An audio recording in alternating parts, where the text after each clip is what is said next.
KTN.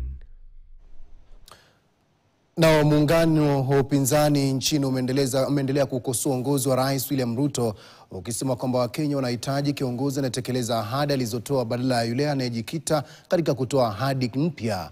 Wakizungumza katika ibada ya kanisa katika kaunti ya Kiambu, viongozi hao wakiongozwa na kiongozi wa chama cha Wiper Patriotic Front Kalonzo Musyoka walisema bado wapo imara katika ajenda yao ya kuunda serikali ijayo baada ya uchaguzi mkuu mwaka 2027.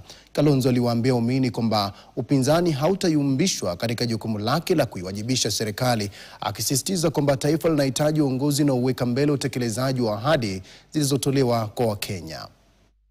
Badala ya kutoa scorecard yake, wanafanya sasa manifesto ingine, kwa sababu na hasla imeanguka.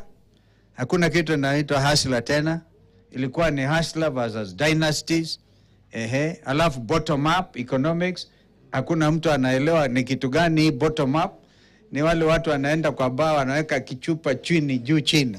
Bottom up haifanyi kazi. Sasa wenyewe wakasema tulete mambo ya Singapore. Hatutakaa kitako,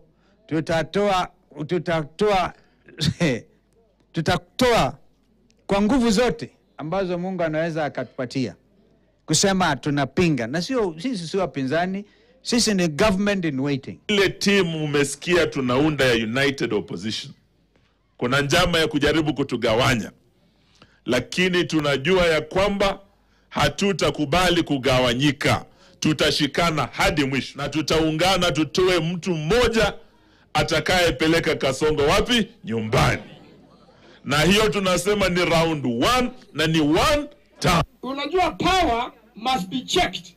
Na rais nguvu zake zinaangaliwa na bunge. Sasa hivi bunge inaangalia nguvu za rais. Hata hawaongopi.